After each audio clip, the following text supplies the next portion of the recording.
અમરેલીના બાબાપુર ગામે 100 બહેનોએ દેશના વડાપ્રધાન નરેન્દ્રભાઈ મોદીનો આભાર વ્યક્ત કરતો પત્ર લખ્યો છે. આત્મનિર્ભર ભારતની નેમ સાથે વિદેશી વસ્તુઓની આયાત સામે પશુપાલકોના હિતને સુરક્ષિત રાખવા માટેના નિર્ણયને બાબાપુર ગામની બહેનોએ વધાવ્યો હતો. વિદેશી કૃષિ અને ડેરી ઉત્પાદનોની આયાતને બદલે સ્વદેશી ઉત્પાદનોને પ્રોત્સાહન આપવાના નિર્ણયને અમરેલીના બાબાપુર ગામે બહેનો દ્વારા વધાવવામાં આવ્યું હતું. પશુપાલકોના હિતને સુરક્ષિત રાખવા માટે વડાપ્રધાન નરેન્દ્ર મોદીના આ દ્રઢ નિર્ણય માટે તેમનો આભાર વ્યક્ત કરવામાં આવ્યો હતો.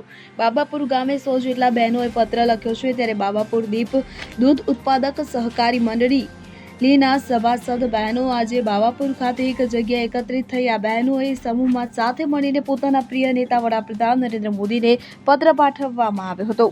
મારું નામ આશાબેન ઘનશ્યામભાઈ વગાસિયા છે. હું ગામ બાબાપુરથી બોલું છું અને આ જે દૂધનો આયાતનું કીધું છે, અમેરિકાથી જે કૃષિ અને ડેરી ઉત્પાદકોની આયાતને રોકાણનો આપણો દૃઢ નિશ્ચય કર્યો છે તે અમને ખૂબ જ ઉત્પાદક સહકારી સંસ્થાઓ માટે આશીર્વાદ સમાન છે.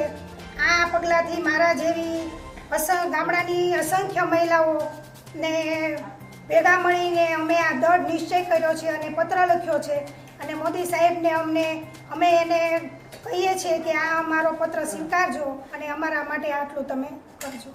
હું બાબાપુર ગામમાંથી અલ્પાબેન હરેશભાઈ રીબડિયા બોલું છું અને જે આપણી ડેરી માટે આજે બહેનો બધાએ ભેગા થયા છે તો કે નરેન્દ્રભાઈ મોદીને આપણે પત્ર લખવાનો છે કે દૂધનું ઉત્પાદન અમેરિકાથી અહીંયા આવવાનું હતું ભારતમાં આપણે, તો અમે આજે નરેન્દ્રભાઈએ બંધ કરાવ્યું છે અને આપણા ભારતને સમૃદ્ધિ માટે કે ડેરીનું આપણું દૂધનું ઉત્પાદન કેમ વધે અને આપણે બેનને રોજગારીઓ કેમ મળે એ માટે આપણે નરેન્દ્રભાઈએ ટેક્સ હટાવ્યો છે. એટલા માટે આપણે નરેન્દ્રભાઈને ખૂબ ખૂબ અભિનંદન આભાર માનીએ છીએ. બીજું કે અશોક મણવર સાથે CN24 ન્યૂઝ.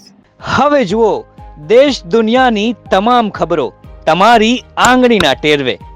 ઉઠાવો મોબાઈલ અને Google Play Store પરથી ડાઉનલોડ કરો અમારી CN24 ન્યૂઝ મોબાઈલ એપ.